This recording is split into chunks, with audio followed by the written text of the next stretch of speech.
nous avons pensé. Pour mieux répondre à vos attentes, nous avons rehaussé le standing.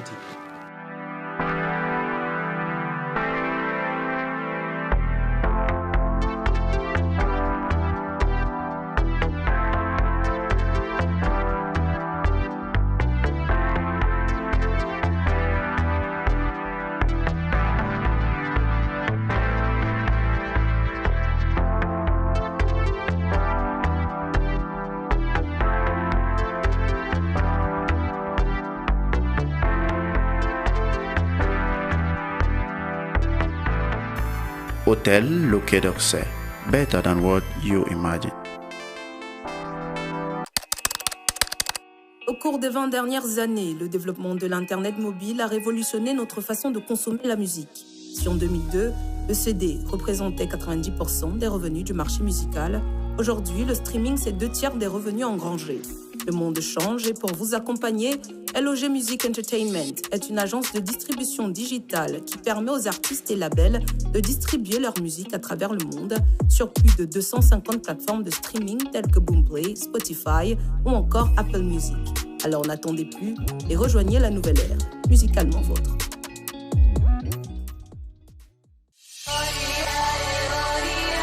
Hôtel Noubou International. Situé à quelques minutes de l'aéroport international de Douala, l'hôtel Noubou International est un complexe de 2 hôtels au standing situés dans les quartiers d'affaires de la ville de Douala. Noubou International Hôtel de Bonapriso et Ngodi Aqua vous offre l'assurance de passer des moments inoubliables dans ses suites luxueuses et confortables. Ses chambres calmes et élégantes. Ses prestigieuses salles de conférences et de banquets avec une vue imprenable sur la ville. Une salle de remise en forme équipée du matériel de technologie récente. Des espaces navs et restaurants avec des menus variés et un large choix des cocktails disponibles pour vous permettre de passer des moments uniques. Bénéficiez d'une connexion internet rapide et gratuite ainsi que d'une navette aéroport disponible 24h/24. Noubou International Hotel s'impose par son style contemporain et sa touche particulière pour répondre aux besoins de la plus exigeante des clientèles. N'hésitez plus, faites confiance au groupe Noubou International Hotel. Pour plus d'informations, visitez notre site www.noubouinternationalhotel.com ou contactez-nous au 233 42 03 31. Noubou International Hotel. A touch of class.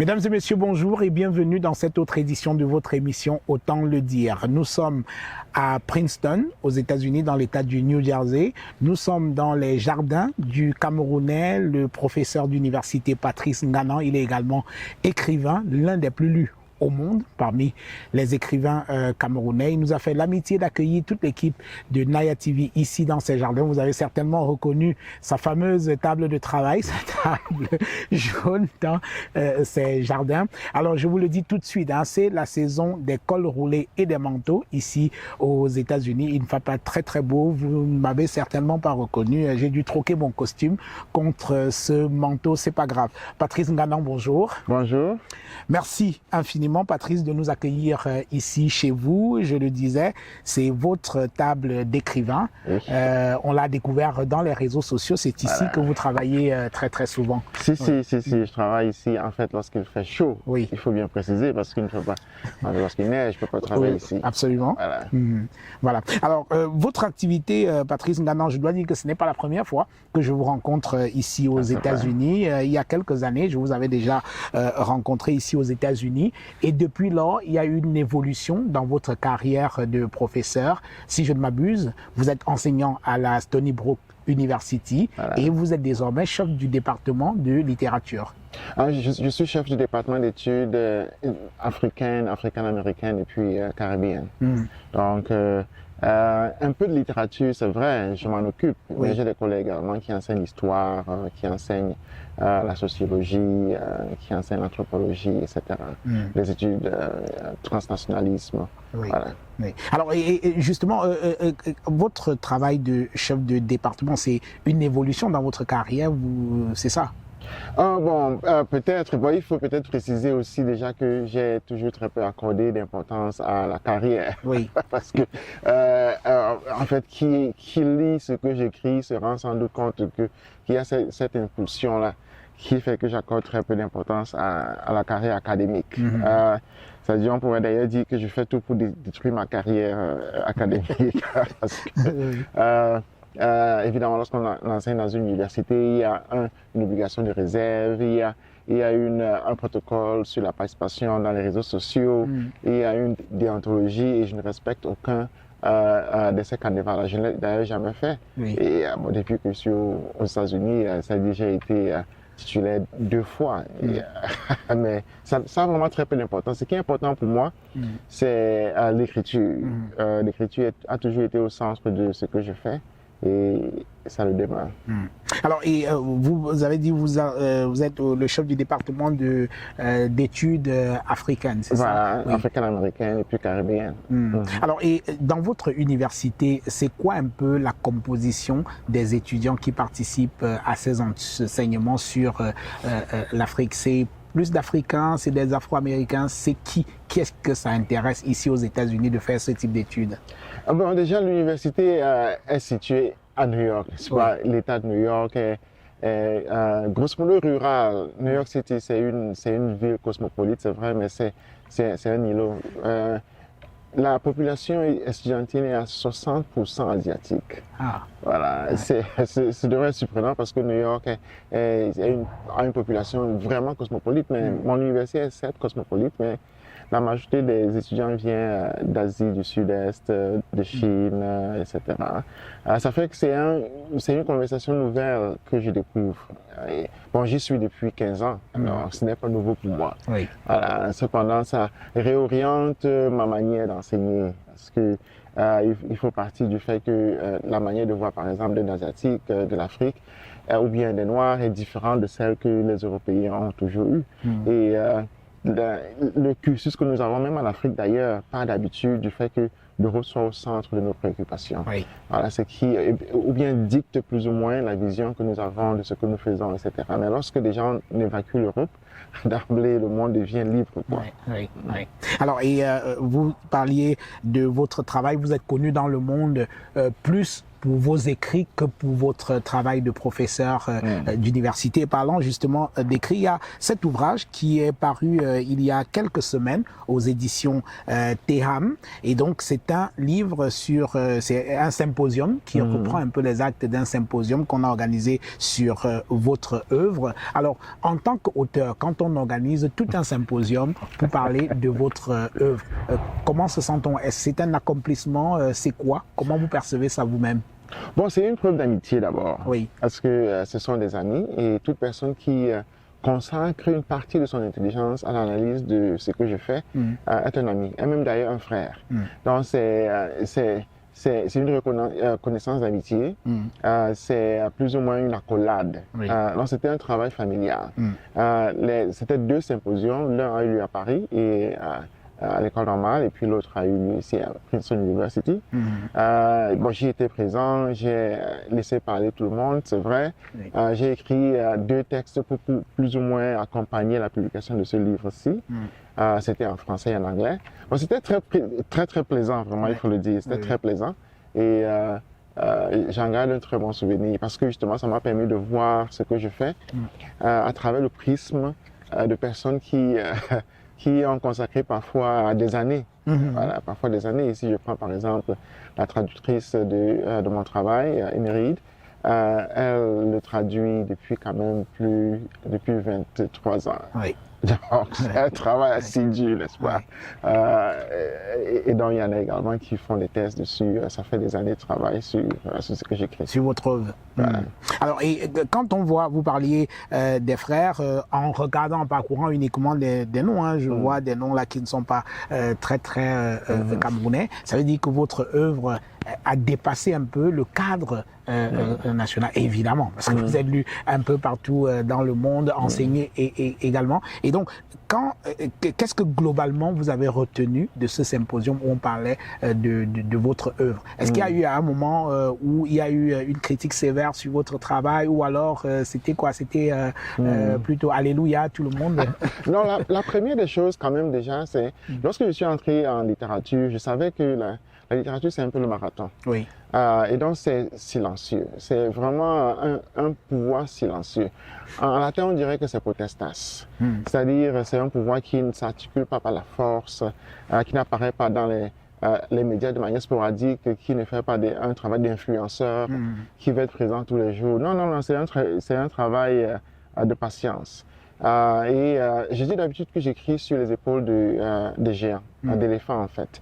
Et donc par exemple, la présence de la prison dans la littérature est immense parce que ça dit vraiment de faire former, et j'ai été formé d'ailleurs en tant qu'écrivain, à faire face à la prison. La présence de la diaspora, c'est-à-dire en fait de l'exil, est présente dans la littérature. Ça veut donc dire que les écrivains, les plus grands écrivains, Victor Hugo, Dante, etc., ont été en exil parfois pendant des années, Mongo Betty pour le Cameroun, etc.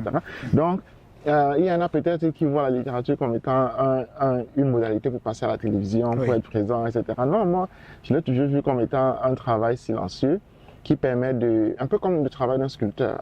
C'est-à-dire, le sculpteur, il bâtit une œuvre et c'est là, l'œuvre parle d'elle-même.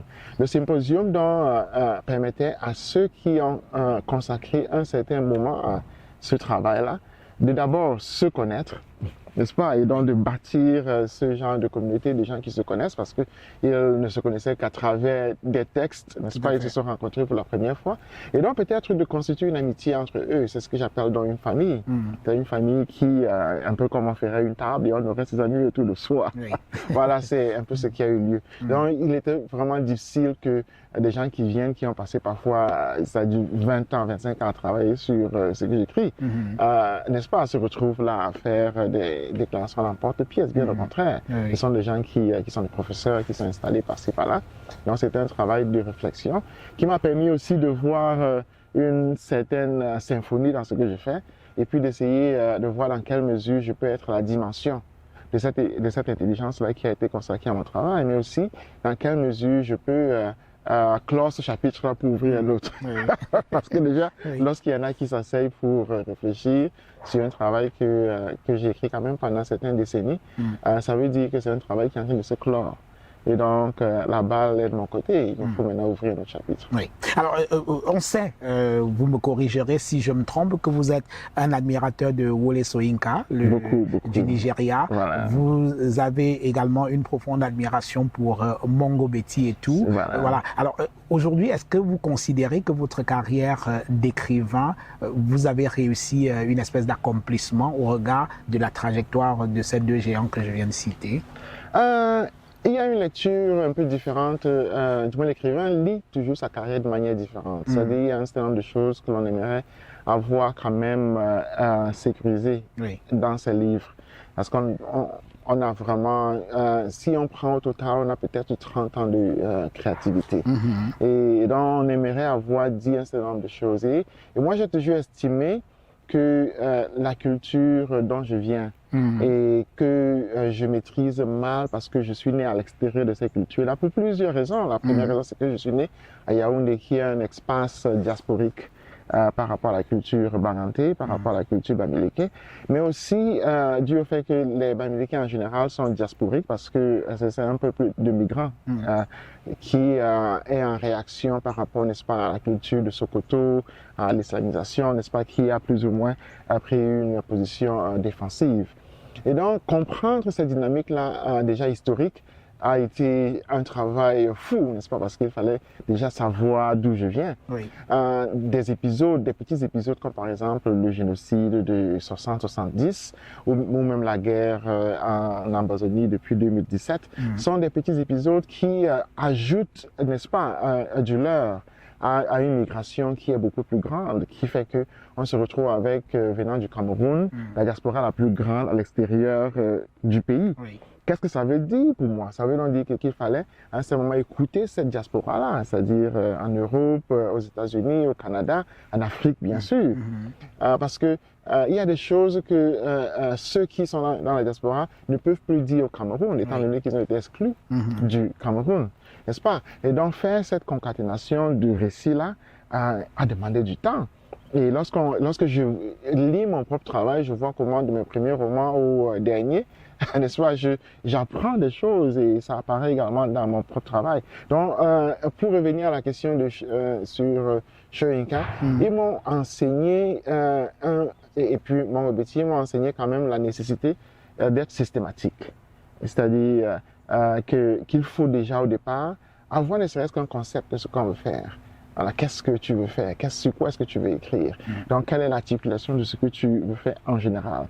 Et donc, si peut-être à un certain moment, ne serait-ce que 60% de ces choses-là ont été exprimées, dans ce cas, je suis heureux. Oui. Mais je n'ai pas encore l'impression que ce soit exprimé, et ça, il faut le dire. Oui, mais quand on regarde quand même votre trajectoire et votre manière de faire, ce côté un peu rebelle, vous me pardonnerez pour ça, il y a du Mongo Betty là-dedans. C'est-à-dire que Mongo Betty ne s'est pas contenté que d'écrire, et c'est exactement le cas comme vous, il s'est engagé, on l'a vu dans les rangs du SDF, on l'a vu militer pour la libération de Titus Edouard, donc c'est vraiment un écrivain qui ne s'est pas contenté que d'écrire des romans, mais s'est engagé dans la société pour un certain nombre de causes, exactement comme vous. Donc c'est une manière de suivre ses pas, ou alors pour vous c'est quelque chose de naturel, d'ancré en vous?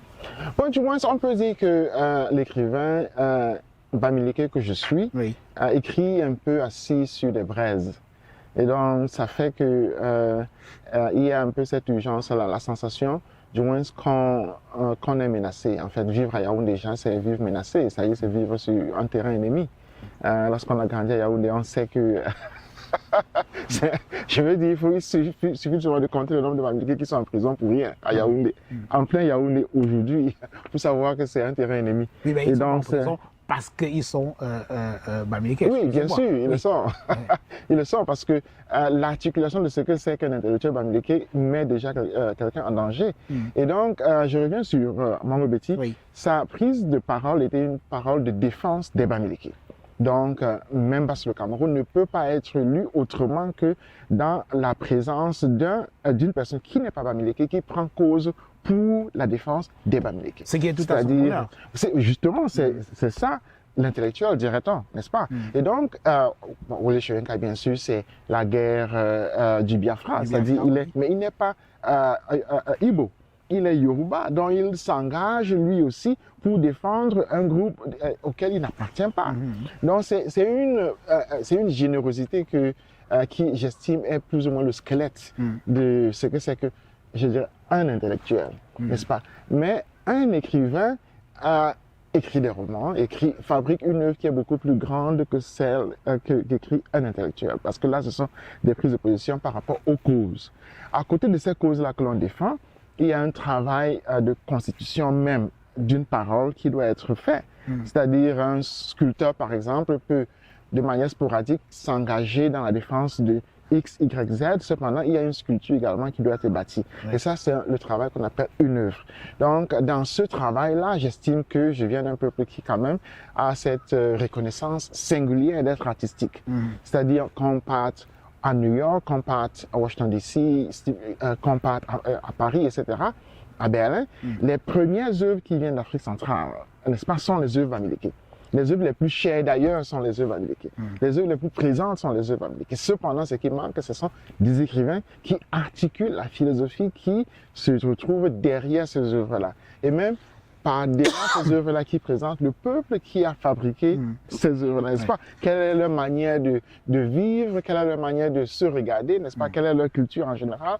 Voilà. Et c'est là où l'écrivain manque N'est-ce pas? C'est là où une œuvre d'écriture, c'est-à-dire de narration, disons comme ça, manque. Et c'est donc ce que j'essaie de faire. Alors, est-ce qu'il n'y a pas, Patrice Nganang, franchement, un regard un peu trop communautaire, on dira même communautariste dans votre manière de penser? Et de là à ce qu'on vous taxe, ce n'est pas la première fois qu'on dit que vous êtes un fiefé tribaliste et tout ça. Est-ce qu'il n'y a pas une vision un peu trop communautaire de votre activité? Oui, en fait, je la revendique parce que c'est d'ailleurs fondamental, parce qu'il faut savoir que le peuple dont je viens, n'est-ce pas, n'est pas seulement présent au Cameroun. Si on prend son histoire, est présent au Nigeria, est présent au Ghana, est présent au Togo, n'est-ce pas, et a des embranchements qui descendent jusqu'au Zimbabwe. Donc, bien sûr, c'est communautaire. Évidemment, c'est communautaire. Le Cameroun est trop petit. Le Cameroun, dans son histoire, est vieux peut-être de 60 ans. Mais le peuple dont je viens est millénaire. Donc, il faut restituer cette histoire-là afin que l'on comprenne quelles sont les dynamiques qui font que je me retrouve avec des individus qui sont nigérians et que, par exemple, le peuple dont je viens se retrouve avec à côté la culture du Bénin, par exemple, qui est une culture réaliste depuis le XIe siècle. Et donc, on se retrouve avec des cultures artistiques dans cette zone d'Afrique centrale-là, n'est-ce pas, ou bien d'Afrique de l'Ouest, disons comme ça, n'est-ce pas, qui a une articulation réaliste, symbolique, métaphysique. Et donc, évidemment, c'est communautaire. Il faut parler de cette communauté-là parce que lorsqu'un Russe, par exemple, parle de la littérature russe, c'est communautaire. Lorsqu'un Français parle de la littérature française, c'est communautaire. Oui, mais sauf que là, vous ne parlez pas de la littérature camerounaise ou alors de la culture camerounaise, mais vous parlez de la culture bamileke de chez vous. En effet, bon, ça dépend évidemment de comment est-ce qu'on définit une communauté. Le Cameroun a peut-être, je crois, 4 ou 5 frontières, dans lesquelles ont divisé le peuple bamileke entre anglophones, francophones, entre nigérians et puis camerounais, togolais, ghanéens, etc. Donc, de quel pays est-ce qu'on parle? Il y a un autre aspect quand même qui est important, c'est que, et de plus en plus, cela deviendra évident, c'est que les bamileke qui vivent dans la diaspora sont quand même la diaspora la plus grande, la plus puissante, la plus forte qui vient de ce pays-là. Et cette diaspora est d'ailleurs même l'une des plus anciennes. C'est-à-dire, si on prend uniquement le Cameroun dans son articulation actuelle. Il y a quand même une essentialisation, un peu d'essentialisme dans votre discours. C'est-à-dire que bamileke, communauté la plus grande, la plus forte, et ainsi de suite, ainsi de suite. Je dis que dans un pays où on dit qu'on se bat pour le vivre ensemble, est-ce que ce type de discours n'est pas justement de nature à pouvoir braquer les autres communautés sur la vôtre? Bon, moi, je ne vis pas au Cameroun. Je décris tout simplement les faits. C'est-à-dire, on s'en va en Allemagne, on s'en va en France. On commence avec le génocide de 55-70 qui a jeté des milliers de bamileke à l'extérieur du Cameroun. Il y en a qui sont partis au Nigeria, qui ne sont plus jamais rentrés. Il y en a qui sont partis en France, etc. Donc, c'est la première génération, là. Et si on continue avec les années 90, ben là, c'est un exode biblique. C'est extraordinaire. Donc, le Cameroun dont on parle là, qui a une frontière plus ou moins limitée. En fait, je viens d'ailleurs de me rendre compte qu'il y a d'ailleurs des groupes, par exemple les Bachamba, n'est-ce pas, qui sont au nord, qui sont au nord évidemment du Cameroun, Adamawa, etc., mais qui sont aussi au Nigeria. Le Cameroun, dans sa forme actuelle, c'est absolument passé d'eux, alors qu'ils sont vraiment de culture génériquement bamileke. Mais ce Cameroun-là a fait la guerre pour récupérer Bakassi, n'est-ce pas?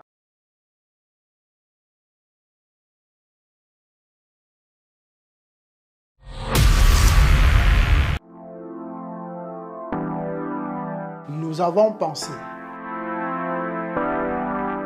Pour mieux répondre à vos attentes, nous avons réussi le standing.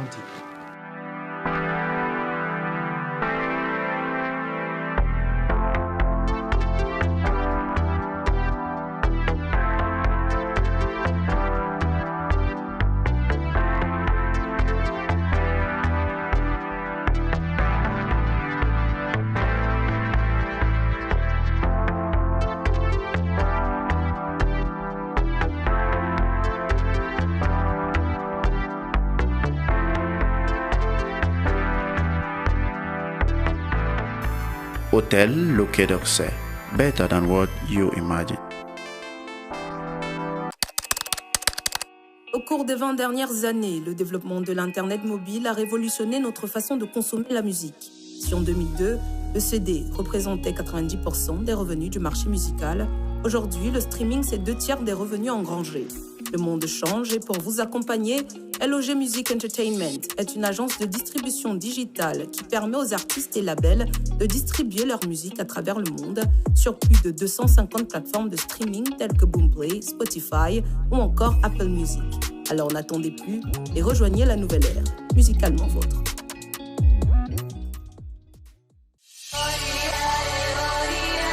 Hôtel Noubou International. Situé à quelques minutes de l'aéroport international de Douala, l'hôtel Noubou International est un complexe de 2 hôtels au standing situé dans les quartiers d'affaires de la ville de Douala. Noubou International Hotel de Bonapriso et Ngodi Aqua vous offre l'assurance de passer des moments inoubliables dans ses suites luxueuses et confortables. Ses chambres calmes et élégantes. Ses prestigieuses salles de conférences et de banquets avec une vue imprenable sur la ville. Une salle de remise en forme équipée du matériel de technologie récente. Des espaces snacks et restaurants avec des menus variés et un large choix des cocktails disponibles pour vous permettre de passer des moments uniques. Bénéficiez d'une connexion internet rapide et gratuite ainsi que d'une navette aéroport disponible 24 h sur 24. Noubou International Hotel s'impose par son style contemporain et sa touche particulière pour répondre aux besoins de la plus exigeante des clientèles. N'hésitez plus, faites confiance au groupe Noubou International Hotel. Pour plus d'informations, visitez notre site www.noubouinternationalhotel.com ou contactez-nous au 233 42 03 31. Noubou International Hotel. A touch of class.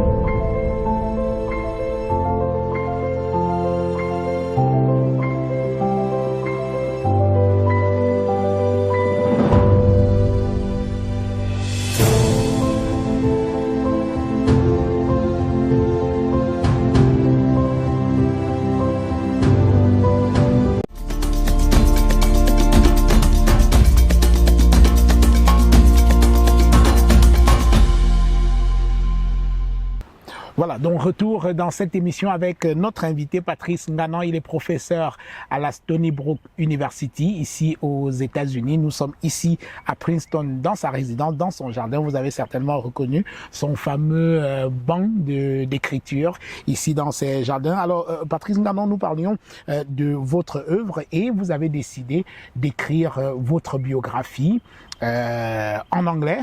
Et vous parliez un peu d'un certain nombre d'aînés qui pourraient aussi écrire leur mémoire. Oui, en fait, c'est un défi que je lance à nos aînés intermédiaires, c'est-à-dire les mangas, qu'est-ce qu'ils attendent pour écrire leur mémoire. Achille même, qu'est-ce qu'il attend pour écrire ses mémoires.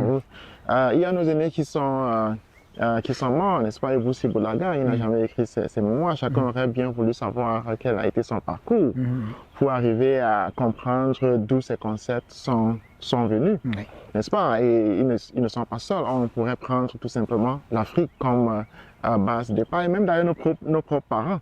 Parce que nous venons de parents qui parlent très peu d'eux, en fait, qui ne parlent jamais d'eux. Alors qu'il est important de savoir d'où on vient, d'où son accent vient, par exemple, d'où ses goûts viennent, et d'ailleurs même d'où sa propre intelligence vient. Elle ne vient pas, elle tombe pas du ciel. Alors, vous avez écrit jusqu'à présent en français. Pourquoi est-ce que vous écrivez cette fois en anglais? Parce que toutes vos œuvres ont été écrites en français et traduites en anglais et dans plusieurs autres langues. Et cette fois, vous décidez d'écrire en anglais. Voilà. En fait, écrire en français, c'était d'abord une conversation avec le Cameroun, où je ne vis plus depuis plus de 30 ans. Donc, à un certain moment, je voulais écrire en allemand. Vivant en Allemagne, mais je suis aux États-Unis depuis 23 ans.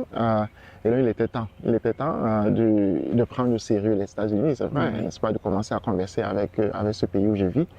Mais aussi, je publie aux États-Unis. Et donc, ça veut dire comprendre, mais aussi entrer dans les structures de la publication aux États-Unis, les agents littéraires, par exemple, les éditeurs, comprendre, c'est-à-dire éditeurs, n'est-ce pas, les publishers. Comprendre en fait comment est-ce que ce travail de l'écriture marche. Hier, n'est-ce pas, nous étions à Amazon.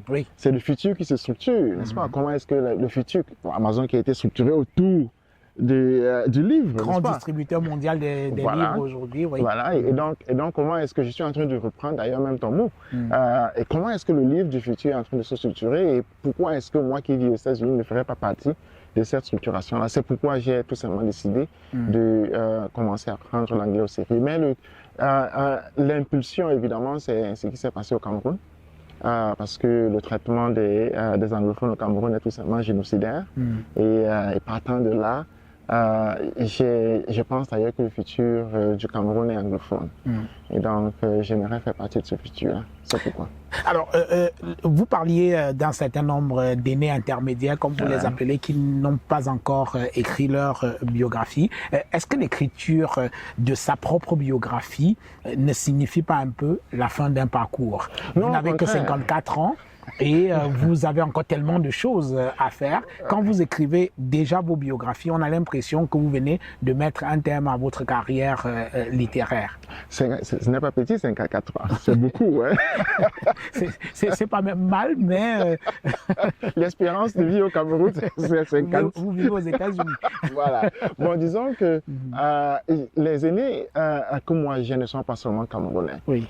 Wole Soyinka, par exemple, qui est vraiment mon maître, disons comme ça, a écrit ses mémoires et c'est ça qui me guide un peu, ses mémoires d'enfance. Je pense, et d'ailleurs il a dit quelque chose que je trouve essentiel, c'est qu'après l'âge de 13 ans, on commence à mentir.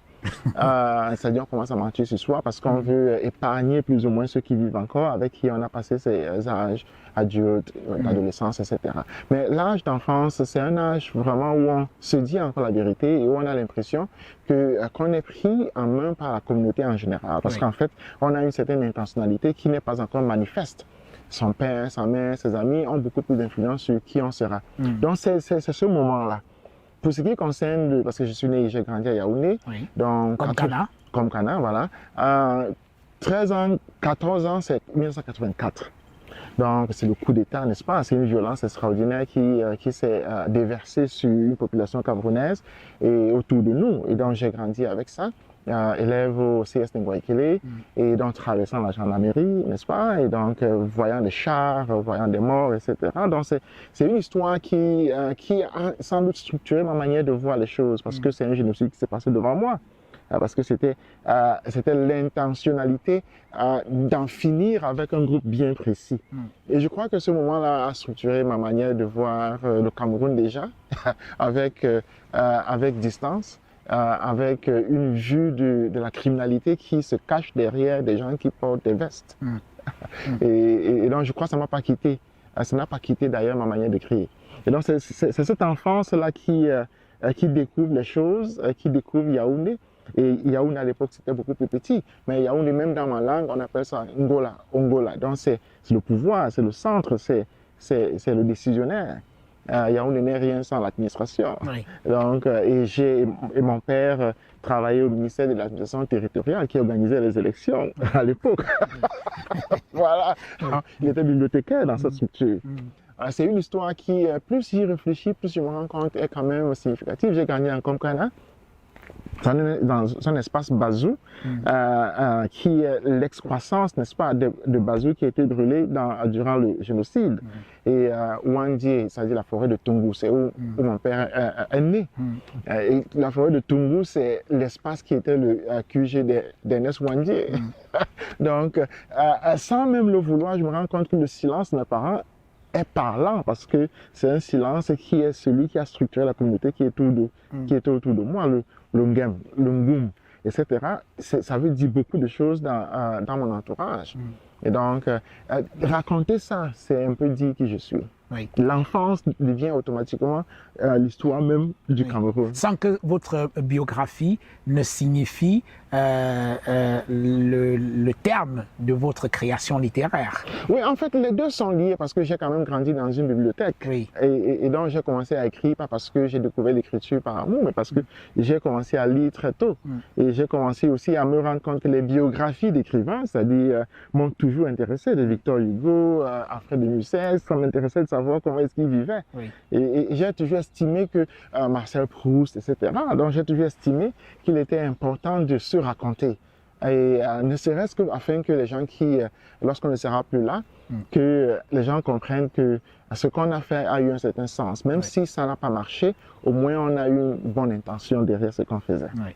Alors aujourd'hui, Patrice Nganan, vous me corrigerez si je me trompe, on a le sentiment que vous êtes un tout petit peu assagi.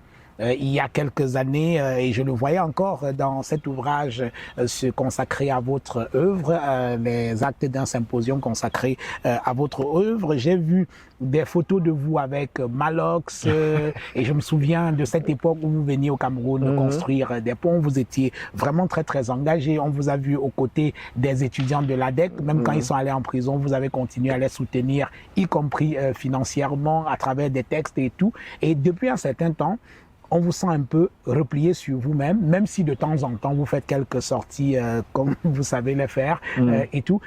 Qu'est-ce qui se passe? Vous avez renoncé? Non, au contraire. Oui. J'ai dit au départ que l'écrivain, en fait, ne s'improvise pas. C'est-à-dire qu'on est assis sur des épaules de géants qui ont défini un peu ce que c'est que la diaspora, ce que c'est que l'exil. J'ai été expulsé du Cameroun. Oui. Et donc, ça veut dire que le travail que je faisais au Cameroun n'est plus possible dans ce côté pragmatique. Il y en a qui ont quitté le Cameroun, qui se retrouvent à l'étranger, qui y rentrent de temps en temps. Mais moi, j'ai été expulsé manu militari, c'est-à-dire c'est l'État camerounais qui m'a pris avec bagage et qui m'a accompagné jusque dans l'avion et qui m'a dit au revoir. C'est quand même nouveau ça dans l'histoire du Cameroun et je crois dans l'histoire de l'écriture en général. Oui. Donc, c'est le chef de la sécurité qui était là et le chef de la police, etc., qui m'ont mis dans l'avion. Alors, avec ça, je pense que j'entre dans la case, enfin, on pourrait dire le lacan des écrivains qui ont un parcours similaire, Bertolt Brecht, Welsching, etc. Je me pose donc la question de savoir qu'est-ce qu'ils ont fait, soit de leur exil, qu'est-ce qu'ils ont fait de leur diaspora. Ça des gens comme Sebald, qui est allemand, qui a passé sa vie en Angleterre. Bertolt Brecht, qui est allemand, qui a passé sa vie aux États-Unis. Thomas Mann, qui a passé son exil, n'est-ce pas, leur exil aux États-Unis. Qu'est-ce qu'ils ont fait? Tolstoï, Dante. Qu'est-ce qu'ils ont fait? Il se passe que durant ce moment-là, ils ont constitué ce qui est demeuré comme étant la fondation même de leur travail intellectuel. Et dans ce moment que j'utilise, du moins peut-être en retrait, en fait, que l'État camerounais m'a donné, mais c'est pour travailler. J'en profite pour donc travailler sur ma table. J'ai constitué une table jaune, n'est-ce pas, qui me permet d'écrire. Donc lorsqu'il fait chaud, je viens ici, j'écris. Je viens ici, j'écris. Je viens ici, j'écris. Je suis écrivain. Ben, je le deviens donc. Donc aujourd'hui, vous vous consacrez beaucoup plus à votre travail d'écrivain et également à vos enseignements à l'université. Bon, enseignement, je veux dire, c'est ma profession, je l'ai toujours fait. Donc, voilà, et je l'ai dit au départ que la profession n'avait pas... en fait, je n'étais pas un carriériste, mais le travail d'écrivain est essentiel. Et parce que je crois que ce qu'on laisse comme histoire structure ce qui arrivera demain. Et l'écriture, elle est lente. La diaspora... c'est un moment d'écriture, c'est un moment de réflexion, c'est un moment de conceptualisation, de problématisation, et c'est ce que je fais. Alors, de votre exil ici aux États-Unis, quel est l'écho qui vous parvient du pays sur la situation du Cameroun? Bon, je suis une personne d'habitude heureuse, hein, c'est-à-dire si je me retrouvais au Cameroun aujourd'hui, la première chose que je souhaiterais faire, ce sera recommencer à construire des ponts, mobiliser les gens afin que l'on construise une école. Je rêve toujours de construire une école, hein, une grande école. Je rappelle que vous aviez fait déjà quelque chose dans une école à Komkana. Voilà, à Madagascar, c'était des essais, c'était plus ou moins l'élaboration d'un modèle. Tam Tam Weekend à Biémassi. Voilà, c'était l'élaboration d'un modèle pour voir ce qu'on peut faire, ce qu'on peut faire comme un modèle moral dans un Cameroun vraiment qui est tout simplement catastrophique. Mais je suis une personne d'habitude heureuse, c'est-à-dire je ris d'ailleurs très facilement et en même temps j'aime faire des choses. Donc si j'étais au Cameroun, c'est ce que je ferais. Mais je n'y suis pas. Donc je ne vais pas passer ma vie à... Puisque vous n'y êtes pas, quel est le regard que vous jetez de loin sur le Cameroun d'aujourd'hui? Comment vous le voyez-vous? Bon, je le vois pour le Cameroun devant moi. Oui. Vous êtes si loin, mais si présent en même temps. Le Cameroun occupe votre pensée, le Cameroun vous occupe et tout ça. Quelle est l'image que vous avez de ce pays-là aujourd'hui, en 2024? En fait, J'aimerais dire, hein, moi, j'écris, ce n'est pas que je fuis la question. Non. C'est que je me pose les questions un peu de manière différente. N'est-ce pas? Il y a une manière de répondre aux questions qui sont celles des politiques, etc. Mais moi, dans tous mes livres, du tout premier Elobi que j'ai publié, c'est-à-dire ceci, Celui-ci, oui. voilà, tous mes livres ne parlent que de Yaoundé. Donc, même si j'écris en anglais, c'est de Yaoundé que je parle. Oui. Donc, comment je vois le Cameroun apparaît dans tous mes livres. Et j'ai presque une quinzaine, sinon plus que ça. Donc, tous mes livres présentent systématiquement comment je vois le Cameroun. J'ai dit avant que être écrivain, ça veut dire avoir au moins, au minimal, un concept. Oui. Ça veut dire avoir au moins une idée de ce qu'on veut dire. Moi, dès que j'ai commencé à écrire, j'ai pris le Cameroun, j'ai pris Yaoundé spécifiquement, quartier par quartier. Donc, il suffit de lire mes livres l'un après l'autre, puis on verra comment est-ce que je vois le Cameroun. Le Cameroun a, on dira, une chance, on pourra dire une malchance, d'avoir une seule personne qui est au pouvoir depuis si longtemps. Mais pour un écrivain comme moi, c'est du pain béni. Ça veut donc dire qu'il y a une continuité. Mais imaginez-vous que le Cameroun était, par exemple, comme, disons, le Mali, où on a eu peut-être 10 présidents l'un après l'autre. Ou le Nigeria, où il y a eu tellement. Voilà, automatiquement, le Cameroun perdrait de sa structure, du moins de son squelette narratif.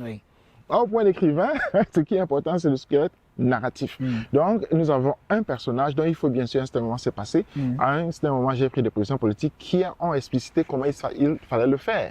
Mais moi, je suis écrivain. Et donc, j'ai des livres qui narrent également ce processus. Par exemple, mes livres autour du chien, c'est-à-dire Mbunjak, Temps des chiens, et puis bien sûr Mbunjak comme livre, comme roman, qui narre ce processus-là. J'ai des livres d'essais qui narrent la possibilité, n'est-ce pas, de ce changement que j'articule comme étant le chassement, comme étant le soutien fondamental des anglophones qui ont le moyen pour faire que le Cameroun change. J'ai des livres qui, eux aussi, n'est-ce pas, présentent historiquement comment est-ce que le Cameroun en est arrivé là. Mais tout ça sur la plateforme de Yaoundé, parce que Yaoundé, pour moi, c'est la capitale. D'ailleurs, même, il y a cette beauté qu'il faut voir n'importe quelle carte du monde, vous allez voir que Yaoundé est au centre, n'est-ce pas? Et donc, c'est toujours comme ça que j'ai considéré Yaoundé. Me demander à moi, comme écrivain, c'est-à-dire ce que je pense de ce Cameroun-là que je ne vois pas, ça veut tout simplement me demander comment est-ce que j'écris. Parce que je n'écris que sur Yaoundé. À l'époque, lorsque je le faisais, les gens me disaient, bon, ça n'a pas d'avenir parce que le mieux serait d'écrire des histoires qui partent du Cameroun en France parce qu'on trouve la liberté en France. C'est enfantin, n'est-ce pas? Une façon de formater un peu votre écriture. Quand même, mais c'est enfantin, n'est-ce pas? On n'avait pas accepté ça. Alors, Patrice Ngana, aujourd'hui, l'actualité au Cameroun, c'est le bouillonnement. Hein. Il y a un bouillonnement par rapport à l'élection présidentielle de 2025 et de nouveau renaît le désir ou alors le rêve d'alternance d'un certain nombre de Camerounais politiques ou pas qui pensent, c'était déjà le cas en 2018 et cette fois en 2025, beaucoup pensent qu'il y a une possibilité d'alternance. Vous y croyez-vous?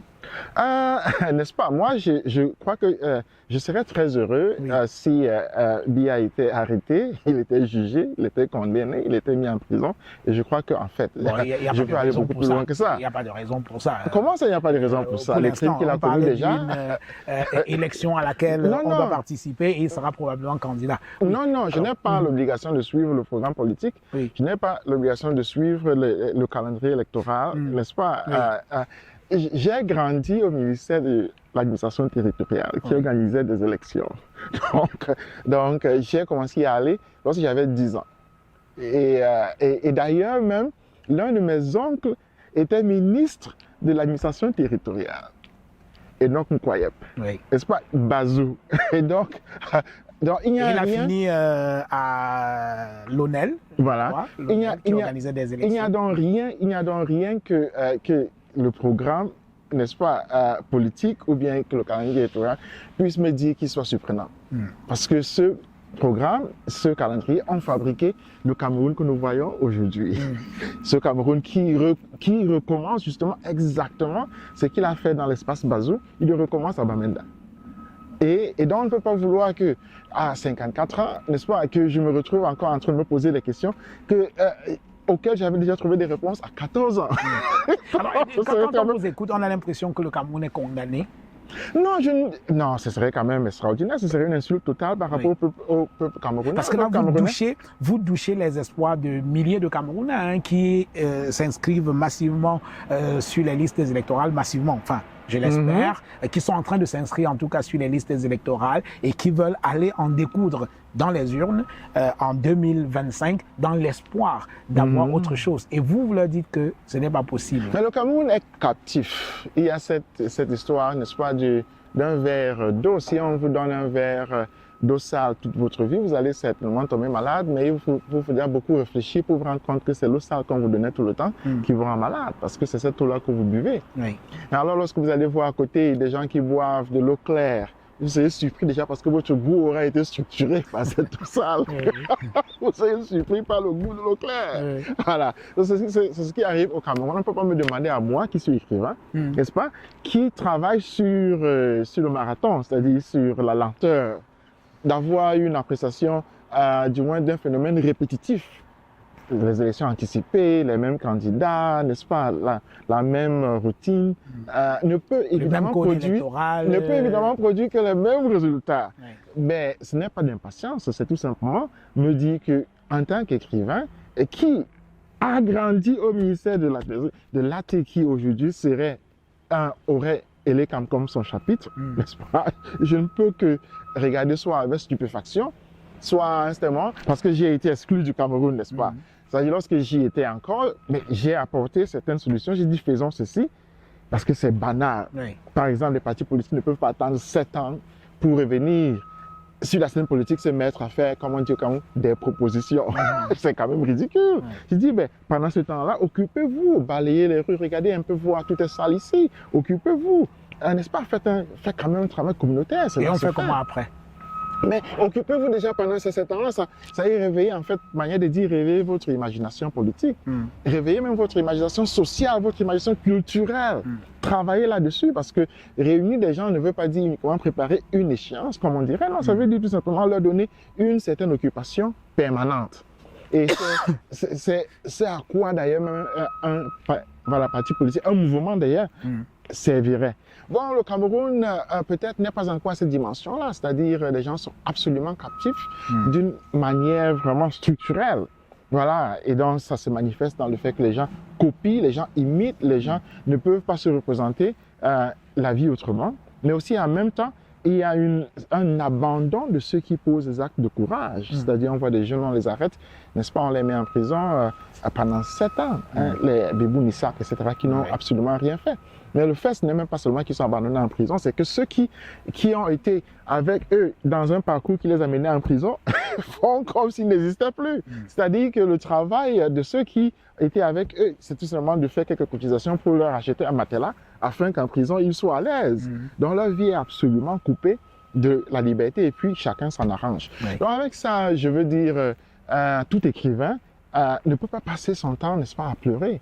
Il y a l'importance de travailler sur quelque chose qui, au moins, structure l'imagination personnelle, afin que peut-être après 3 ans, 4 ans, l'on n'ait pas l'impression d'avoir perdu son temps. L'élection passée, là, n'est-ce pas, c'était il y a 7 ans déjà. Oui. C'est pas petit, 7 ans. Alors, est-ce qu'il n'y a pas eu de votre part une espèce de désillusion? Parce qu'on vous a vu autrefois très très engagé, Patrice Ngadan, quand je vous suis venu vous voir ici aux États-Unis la dernière fois, vous étiez vraiment très très engagé, vous aviez lancé une télévision Génération Change TV, vous étiez vraiment à fond dans le combat au Cameroun, et aujourd'hui, quand on vous écoute, on a le sentiment que vous dites c'est peine perdue. Non, il y a eu de la désillusion de votre part. Non, j'aurais bien pu mettre ici le nombre de livres que j'ai publiés, c'est-à-dire, voilà, Bojack, il y en a pas mal. Voilà, premier président noir de France, etc. Le livre sur les anglophones également, sur la crise anglophone. Voilà, donc c'est une somme là. Donc ça dépend de ce qu'on estime comme étant important. Moi, j'ai toujours estimé que les livres sont importants. J'ai toujours estimé qu'écrire était le centre de ma vie intellectuelle. Et donc, quand à un certain moment j'ai créé une télévision, c'était pour qu'à un certain moment je me suis retrouvé dans la rue, qu'à un certain moment je me suis retrouvé dans des rivières. C'était pour montrer par l'exemple à la scène publique camerounaise qui, j'estime, est trop limitée dans la tête, n'est-ce pas, pour lui montrer que l'exercice physique était essentiel justement pour la structure, pour le balancement moral de la scène publique. Donc c'était pour montrer par l'exemple ce qu'un leader, j'estime, devrait faire.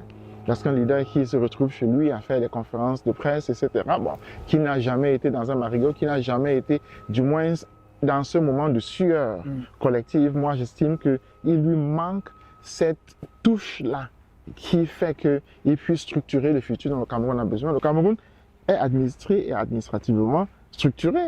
Même les sportifs, les hommes d'affaires, là je reprends encore tes mots, sont administratifs. C'est un pays qui n'a que des porteurs de vestes. Et donc le changement, si on peut l'imaginer, ne peut vraiment être possible que dans la mesure où les gens, n'est-ce pas, se décacassent un peu et puis essayent de repenser la communauté. On revient sur le communautarisme, n'est-ce pas? Essayent de recomposer le fait même d'être sur cette planète-ci et puis de lui donner un sens. Alors Patrice Nganan, on va bientôt mettre fin à cet entretien. Je commence à avoir les doigts complètement gelés là, il ne fait pas très très beau. J'ai un peu l'habitude. Ici à Princeton, chez vous. Dernière question, ça va concerner également une autre cause pour laquelle vous êtes énormément engagé et vous continuez d'ailleurs, c'est la crise en région anglophone. Cette crise malheureusement se poursuit. C'est un déchirement pour vous, hein? Non, au contraire. C'est dans le contexte d'ailleurs de cette crise-là qu'on vous a chassé du Cameroun. Non, en fait, je pense que ce que nous voyons se dérouler, évidemment, c'est la répétition de ce que nos parents ont vécu. Là, c'est la première chose. Mais ce que nous voyons, c'est l'expression de quelque chose d'absolument beau. C'est-à-dire, on voit soudain des Camerounais faire preuve d'un courage qu'on ne soupçonnait pas exister. C'est-à-dire qu'ils décident de prendre des armes contre un pouvoir et puis pour défendre une cause intellectuelle. C'est la cause qu'ils défendent, ce n'est pas la nourriture. Ils défendent une cause intellectuelle, ils défendent une idée, ils décident de mourir pour une idée. C'est quelque chose que le Cameroun n'avait plus vu, en fait, avait cessé de voir depuis 1970. Et donc c'est si beau que j'estime que notre génération a été en fait lavée de tous ses péchés par cet acte de courage qui est si unique, si impossible, qui était si impossible dans la structuration du Cameroun que je ne pouvais que le célébrer. Et donc, c'est ce que j'ai fait. Les anglophones, évidemment, ce n'est pas moi. C'est-à-dire, c'est à eux de définir quel avenir ils souhaitent donner à leur propre communauté. Et je ne serai que le batteur de tam-tam, n'est-ce pas, devant leur courage.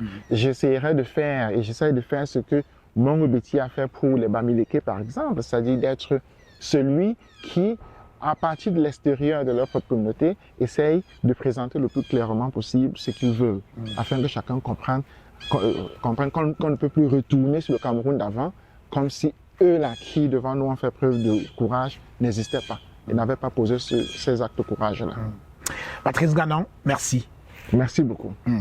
Mesdames et messieurs, merci d'avoir regardé cette édition de votre émission Autant le dire depuis Princeton, ici aux États-Unis, dans les jardins du compatriote camerounais Patrice Nganan, professeur à la Stony Brook University. Il enseigne la littérature et les études africaines. Voilà, je vous recommande cet ouvrage, c'est Les actes d'un symposium sur l'œuvre de Patrice Nganan que vous trouverez dans les librairies et c'est sorti aux éditions Théam, tout comme ces autres ouvrages, vous pouvez les retrouver à la librairie des peuples noirs à Yaoundé. Merci d'avoir regardé cette édition de votre émission Autant le dire. Je vous donne rendez-vous la semaine prochaine avec le même plaisir.